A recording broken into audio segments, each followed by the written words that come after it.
2 nights watched with you, we can perceive no truth in your report. When was it she last walked? Since his majesty went into the field, I have seen her rise from her bed, throw her nightgown upon her, unlock her closet, take forth paper, fold it, write upon't, read it, afterwards seal it, and again return to bed, yet all this while in a most fast sleep. A great perturbation in nature to receive at once the benefit of sleep, and do the effects of watching. In the slumbery agitation besides her walking and other actual performances, what, at any time, have you heard her say? That, sir, which I will not report after her. You may to me, and 'tis most meet you should. Neither to you nor anyone, having no witness to confirm my speech. Lo you, here she comes. This is her very guise, and upon my life, fast asleep. Observe her, stand close. How came she by that light? Why, it stood by her. She has light by her continually. 'Tis her command. You see, her eyes are open. Aye, but their sense is shut. What is it she does now? Look, how she rubs her hands. It is an accustomed action with her to seem thus washing her hands. I have known her continue in this a quarter of an hour. Yet here's the spot. Hark, she speaks. I will set down what comes from her, to satisfy my remembrance that more strongly. Out, damn spot. Out, I say. 1, 2, why then 'tis time to do. Hell is murky. Fie, my lord, fie. A soldier and afeard? What need we fear who knows it, when none can call our power to account? Yet who would have thought the old man to have had so much blood in him? Do you mark that? The Thane of Fife had a wife. Where is she now? What will these hands ne'er be clean? No more o' that, my lord, no more o' that. You mar all with this starting. Go to, you have known what you should not.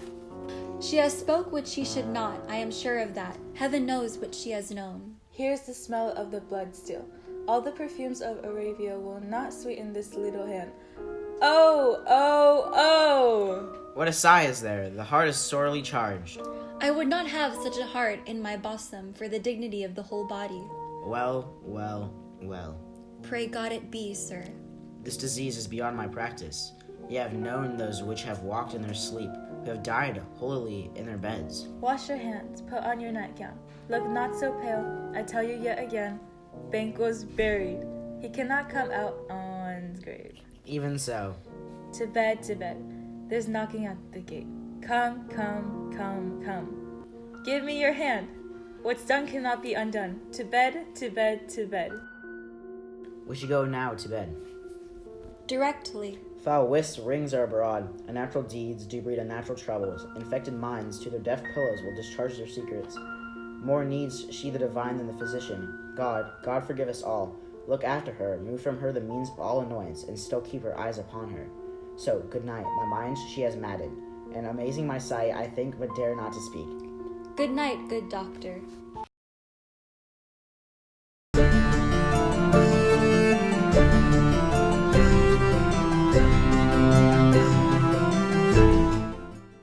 How goes the night, boy? The moon is down, I have not heard the clock. And she goes down at 12. I take 'tis later, sir. Hold, take my sword. There's husbandry in heaven. Their candles are all out. Take thee that too. A heavy summons lies like lead upon me, and yet I would not sleep. Merciful powers, restrain me in the cursed thoughts that nature gives way to in repose. Give me my sword. Who's there? A friend. What, sir? Not yet at rest? The king's abed, been in unusual pleasure, and sent forth great largeness to your offices. This diamond he greets your wife withal, by the name of most kind hostess, and shut up in measureless content. Being unprepared, our will became the servant to defect, which else should free have wrought. All's well. I dreamt last night of the 3 weird sisters. To you they have showed some truth. I think not of them. Yet when we can entreat an hour to serve, we would spend it in some words upon that business, if you would grant the time. At your kindest leisure. If you shall cleave to my consent, when 'tis, it shall make honor for you. So I lose none, in seeking to augment it, but still keep my bosom franchise and allegiance clear. I shall be counseled. Good response the while. Thanks, sir, the like to you. Go bid thy mistress, when my drink is ready, she'll strike upon the bell.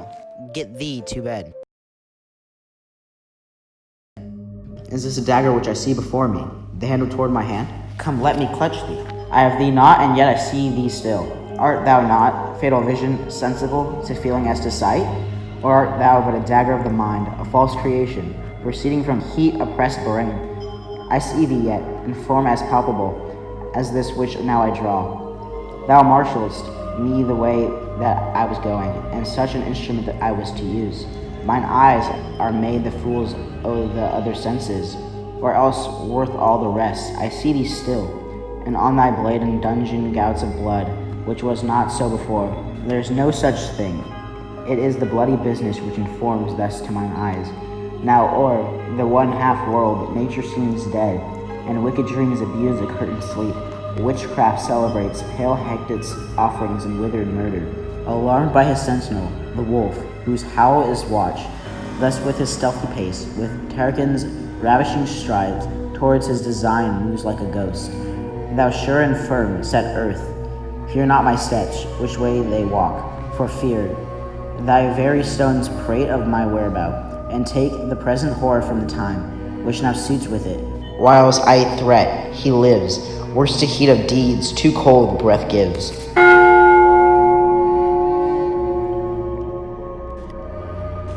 I go, and it is done. The bell invites me. Hear it not, Duncan, for it is a nail. The summon thee to heaven or to hell.